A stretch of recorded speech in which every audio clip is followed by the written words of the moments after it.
Hey everyone, welcome to the podcast. This is the very first episode of Between the Pylons. I am your host, Michael Livonia. And before we get started, I just want to explain basically what this podcast is. If you're glued to NFL Network, ESPN, not any other really NFL sports channel, this is the podcast for you. I'm going to go through some debatable topics in recent NFL news and also some free agent signings and whatever's going on during this hectic off season. So let's get on to topic one, which is going to be, as we all know, over the past month and a little bit before that, Saints defensive coordinator Greg Williams is in a heap of trouble. For running a bounty system with New Orleans Saints since 2009. I feel like there's no way he can get out of this. And he should be suspended. Not suspended, but kicked out of the NFL for the rest of his life, because there is absolutely no room for this in the game. It's dangerous. They're going for people's knees, their heads.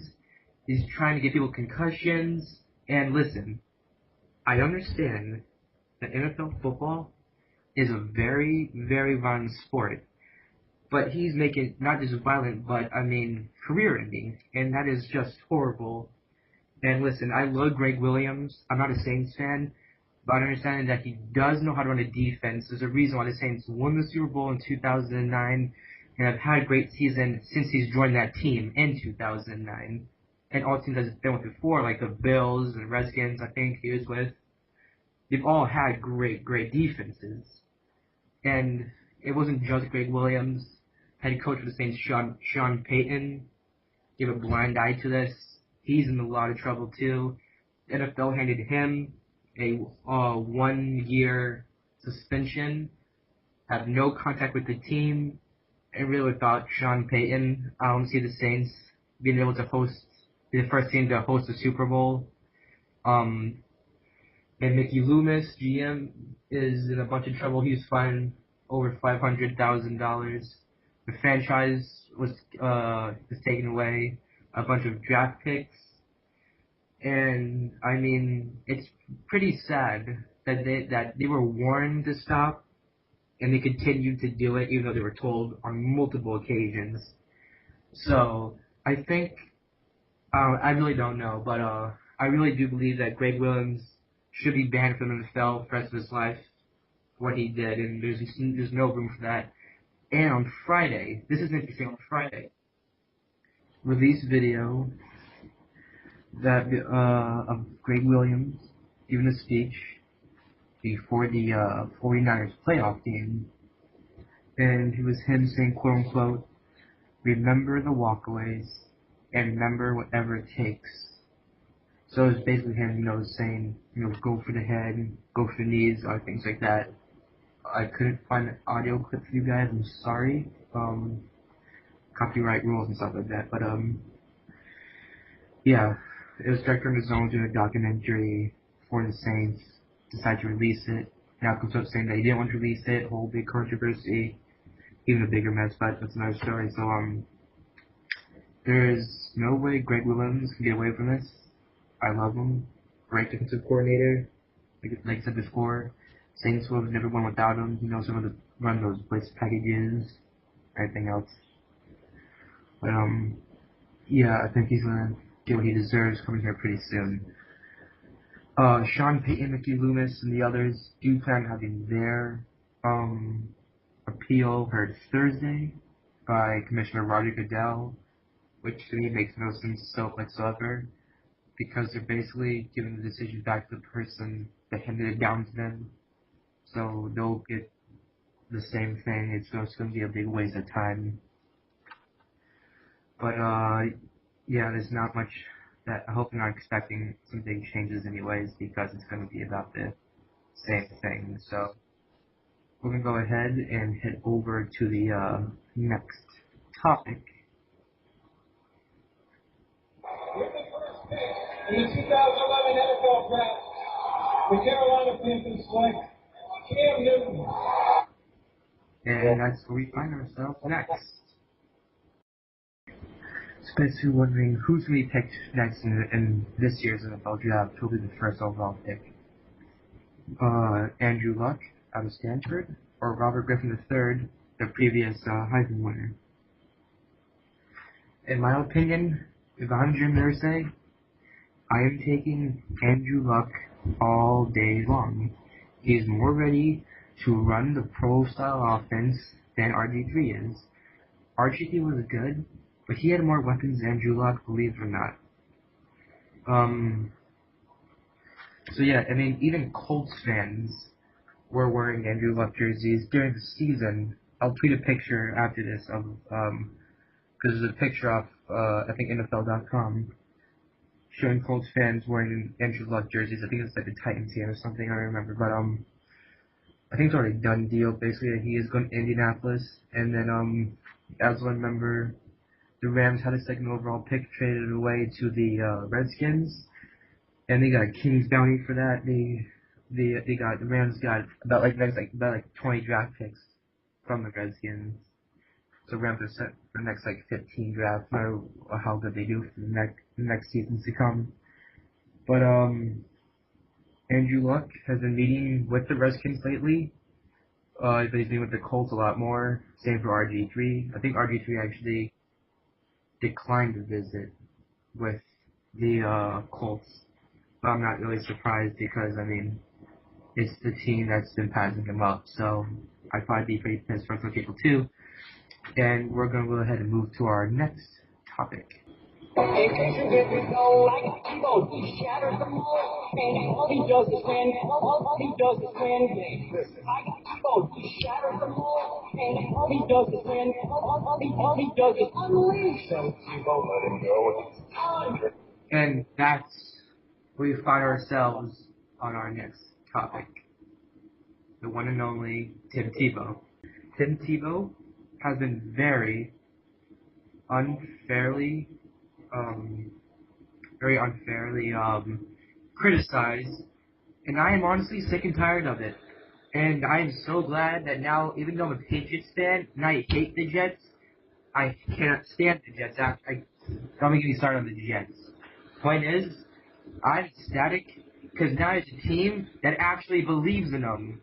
You know, not really that yet, but you know, at least now he's got John Elway. And the coach name, I forgot the coach's name. At least now he has Rex Ryan, who believes in his ability. Like coaches who were stuck with him. They want to get out of Tebow Mania, and they were lucky because Peyton Manning was their only way out, and they did what they had to do to get out of that. Very fortunate for them. But I cannot wait to see Tebow start for the Jets after Mark Sanchez, who I personally hate because he sucks. The Jets have signed him to a 5-year deal, and he's only going to be there for another 2 years. Mark my words, calling it right now. But at least now Tim Tebow, well, the backup of the coach and the owner. I know Tim Tebow will start for the Jets mid-season after Sanchez struggles, going 4-4, and Tebow will have an immense impact on the AFC East, actually, and a huge one, because people will have to plan for the Wildcat again. And but the only problem I really see right now for the Jets is that, and for Tim Tebow, the Jets have no wide receivers whatsoever. They have Antonio Holmes. Okay, he was good the first year he came. Last year, just okay, nothing amazing. Then they have Jackson Dexter. I don't know who that is. You don't know who that is. Next person, Guys Ignite. Below average, not too bad. The tight end, Keller. All right, your average tight end, nothing to brag about. They lost Plexico Burris, who to me was their best receiver last year in the red zone. Had that one game where he got four touchdowns in the red zone. Not sure who was against, but no, I am worried for Tebow a little bit running that Wildcat stuff because the AFC East does have some good pass rushers, and especially with the Bills now getting Mark Anderson from the Patriots and Mario Williams from the Texans. So the Bills defensively will be much, much better this year. But yeah, but I really am tired of everybody. Justin Tebow and all the other crap. After Tebow went 7-4 in the starter last year, threw 12 touchdowns, only 6 interceptions, and 4 of those interceptions came against one game against the Bills. And everyone overlooks that playoff one against the number 1 ranked defense that he threw for 300 yards over, the kid who can't throw or anything like that. So he'll show everyone next year, and it's going to be really awesome to see that happen. And we're going to go ahead and move on to our free agent news of the day. And there's been some pretty big free agent news in the NFL recently. We've got the Ravens signing the Darius Webb to a $50 million extension, $10 million signing bonus, and a $5 million option bonus. And they're not the only ones increasing their cornerback depth. The Bears added two more corners over the past week. They added Kelvin Hayden, and they added Jordan White. Kelvin Hayden, his contract is for 2 years, $825,000, the minimum for a veteran.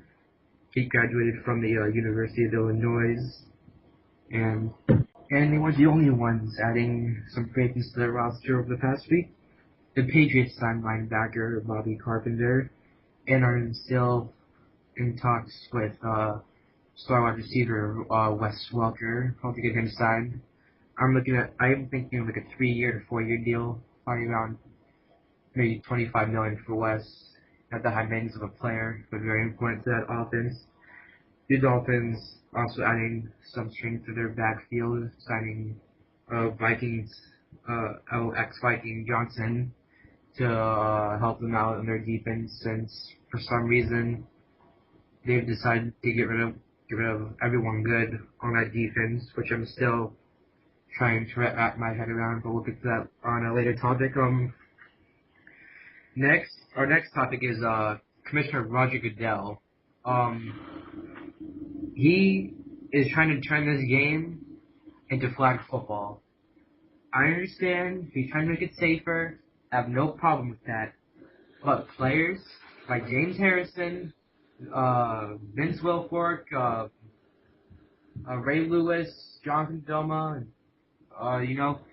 they're still going to go out there, and they're still going to hit as hard as they can because they're real men, because they're real football players. I understand that you want to try and lower concussions and injuries. I'm fine with that. I'm all for it. But you can't take away part of the game. I mean, you might as well go ahead and put damn bubble wrap for everybody, because that's how ridiculous it's starting to get with him. But, I understand he's been the commissioner since 2006. He has done a great job of improving the game, and all the Super Bowls since he has come to office have all been great. I can't really complain at all about his job, but enough is enough with the safety crap. I'm just trying to change the game, but the difference from making it to football to flag football. So that's my whole take on that. Our next topic is going to be the Minnesota Vikings.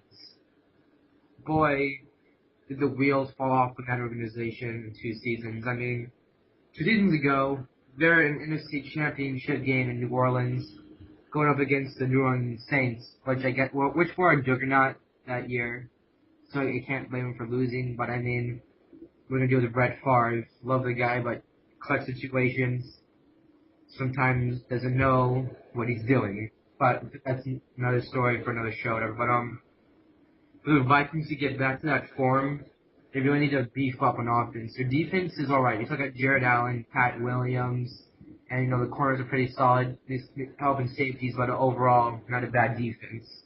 But offense, bunch of help. The O-line is just okay.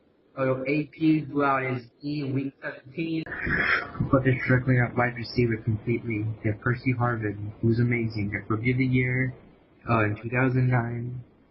But ever since he lost Sidney Rice, they haven't been the same. But Sidney did have a down season this year, so some kind of revenge for Vikings fans, I would think. But in the draft, I would take Justin Blackmon kid over Matt Cleo right now, because I think that's more important to me right now. is going to get another really good deep threat for Christian Ponder. I mean, he's throwing to a bunch of scrubs. No disrespect to any receivers that are on the Vikings right now or last year, but you all didn't get the job done, and it showed in your record, even though I think you guys are a much better team than your record showed.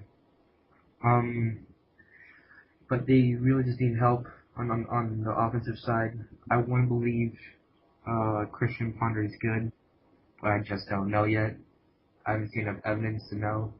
But, with all last season into the belt and, this whole season to really, grasp that his chance and no more Donovan McNabb drama. I'm not expecting it to be a huge year for the Vikings. I'm not seeing a playoff appearance or anything like that. I'm looking at maybe like a 8-8 season, 7-9 around there. His AP is going to be AP, but he's not going to be like super explosive AP, but he'll still be pretty good.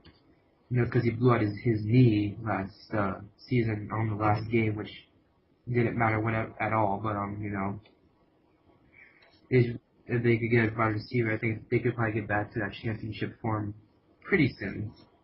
But yeah, now I'm gonna head over to Twitter, where I've gotten 2 tweets for topics that some fans want me to address. You can send me topics for next week's show. On Twitter, it's at Between the Pylons, just like the show, but it's at Between the Pylon, not Pylons. Yeah, so let's get on to those other topics.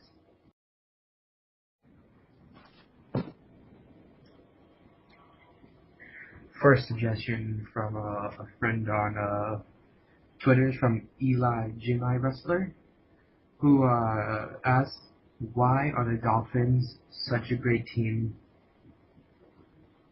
I need to take a little moment to go find a gun and scratch my head in with the gun and then shoot my balls off, because that is a horrible question. Because the Dolphins are one of the farthest things away from being a good team.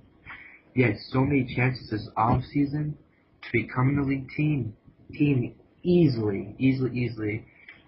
All they do was get Peyton Manning and, next thing in the playoffs, because at the time they had Brandon Marshall and they had Reggie Bush, who was extremely underrated. I mean, he rushed like over 100 yards each over his last 5 games. He did really good, but the Dolphins did not get Peyton Manning. They lost out. Then they lost out on Matt Flynn, which I think was a problem behind closed doors. Because why would Matt Flynn not want to come to his old offensive coordinator, where he knows the system, doesn't need to work as hard to learn it, and be comfortable there? I think Matt Flynn may have had some personal problems with Joe Philbin, but that's not for me to judge. So don't take my word for it. This is my opinion. Yeah, Eli, no, they're pretty downright horrible. They gave away Brandon Marshall for absolutely next to nothing. They need, I don't see them going into the playoffs this year whatsoever. And I think it may be the first time in a while that I see them in last place in AFCs.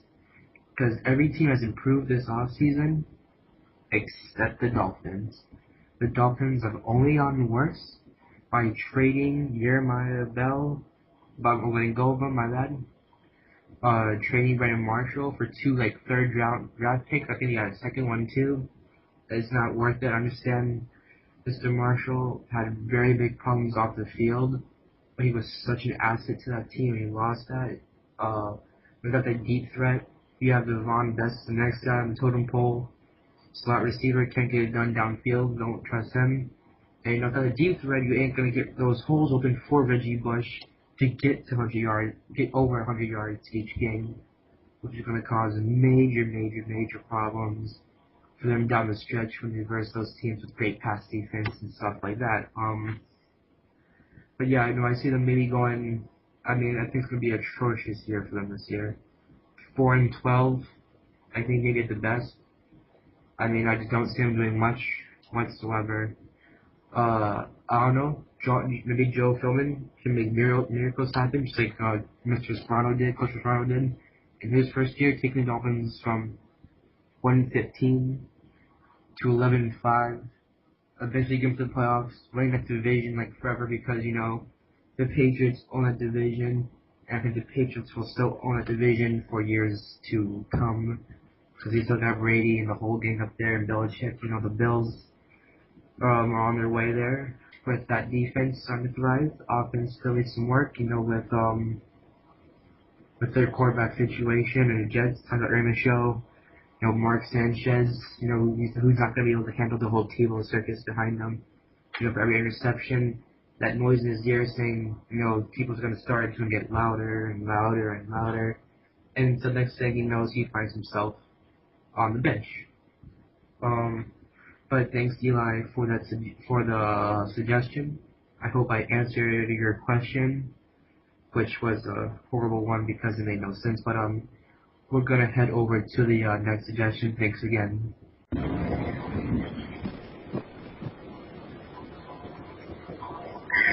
All right. Next suggestion came from at Tom Keywood from Twitter. Thanks for the suggestion. His question was for a complete breakdown of the Giants being the Patriots in Super Bowl 46. If I were to do that, I would probably start crying by the end of this segment. But, you know, I'll try my best. Alright. So, Super Bowl 46, you know, New York Giants representing the NFC and the New England Patriots representing the AFC. Patriots coming in on an 8-game winning streak. Giants coming in on a 4-game winning streak. Both teams looking red hot. Giants, you know, taking care of business with the Falcons and the wild card. Then, you know, going through the Packers, which we know favorites to get back to the Super Bowl. But they're going 15-1 and that amazing season for them. You know, so they wiped out Green Bay. They went on and, you know, Eli Manning really showed that he could lead this team by getting pummeled, pounded, and just beat up by that haunted San Francisco 49ers defense. So, you know, kick the winning field goal to get them to that Super Bowl. Eli Manning second. And then, you know, on the Patriots side of the ball, they went 13-3. Went through Tim Tebow's Broncos, which wasn't a challenge, you know, throwing 6 touchdowns in the first half for Tom Brady. You know, throwing one interception, just so we all knew that he was human. Then them going on against a really tough game against the Baltimore Ravens. Billy Cundiff missing that field goal got them to the Super Bowl, and probably one of my favorite Super Bowls. Even though the Patriots did lose, it was still one of my favorites. You know, just to see all the drama of the rematch from New York ruining Boston's perfect season in 2007, winning 17-14. But you know, now it's 2012, different story. The Patriots have to get their revenge, and in the first quarter, Giants D-line getting down like they were the entire season throughout the playoffs, getting Tom Brady into a safety early on, and the Giants up 9-0 in the first quarter. Giants would not score again for the rest of the half because Patriots defense, stepped up. Patriots scored a field goal mid second quarter. Then Giants were back in like their own 10. Then Patriots get lucky grabbing that fumble, but of course too many people on the field, which would have changed the outcome of that game by far, because they would have been like on the 10-yard line with the ball. I'm pretty sure Tom Brady and Bill Belichick had some kind of package to get that ball into that end zone. But hey, now it turned out. But they were still able to stall that Giants drive.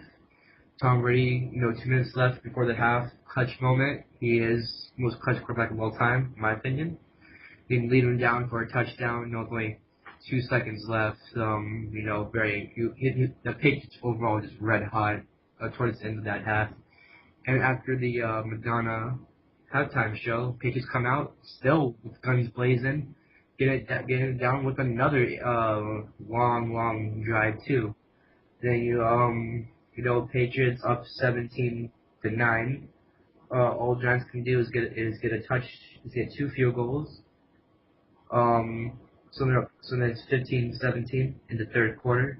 Go into the fourth quarter, looking at, you know, Giants gonna ruin Patriots season again, or Patriots gonna get over that hump. Then you know, Giants defense stepped up, Patriots defense stepped up. Basically had a stalemate for all of that game.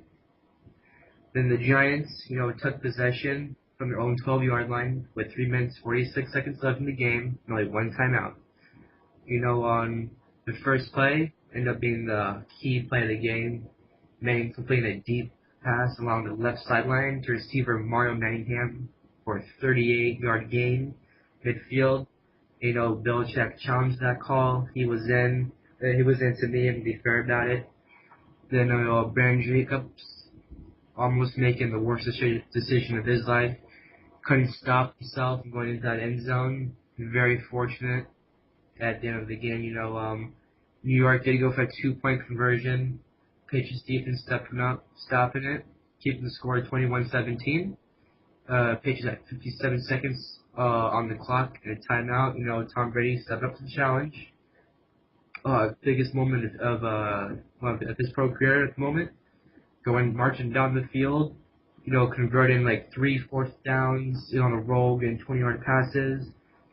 Then you know there's only 9 seconds left. They're about the 40-yard line.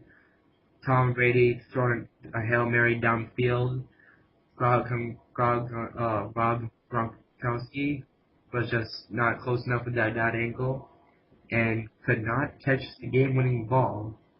But you know, if Gronkowski was 100% and didn't hurt his ankle in that Baltimore game, no doubt in my mind, Patriots are going to win that thing no matter what. And that's why I think Patriots could win the Super Bowl and get back there, but win it this season again.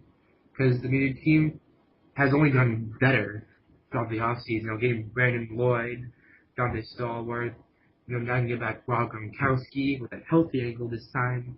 You know, I think they're going to take the NFL by storm again. And, you know, get back to the Super Bowl because, you know, I think the only team that can really give them trouble will be the Steelers and the Houston Texans, but I think both those teams need to mature a little bit. Texans mostly a lot more than the Steelers, because I think Ravens might be a bit long in the tooth there. I think the Broncos aren't going to be as good as people think, but, you know, we'll get that in next week's episode. So Mr. at Tom Hewitt, he's on Twitter. Follow him. Pretty cool guy. Thanks for the suggestion. Keep on sending in your tweets. Same goes for Eli. You know, hope everyone ends up sending in tweets too. But thanks again for that suggestion. Yeah. Alright, everybody. Just want to say thanks so much for listening to this awesome podcast. Follow me at Twitter. It's at Between the Pylons. My personal Twitter is at Tweet About It. I'm gonna try to get up that picture of the Colts fans with the Andrew Luck jerseys. Follow at Eli E is Botch. He sent a suggestion, and same goes for at Tom Keywood. And they're in a podcast of their own. It's at Top Turnbuckle. So if you're into comedy and wrestling, check it out. Pretty awesome podcast. I enjoy it. You guys would definitely enjoy it too. You know, thanks again so much to everyone who tuned in this week's episode. You know, leave comments, suggestions on the YouTube page, on Twitter. You know, if you want to be on the show, no problem whatsoever. Hit me up on Skype. I'm gonna try and get episode up every week, but I'm in school. I got a job, pretty hectic life, doing projects and stuff. Trying to hang with friends too. But I'm try my best to get an episode up every week. I'll keep updates on Twitter, Facebook. I'm not Facebook, YouTube too. So yeah. See everybody next week. Keep it real, keep it safe, and keep it in between the pylons. God bless everybody.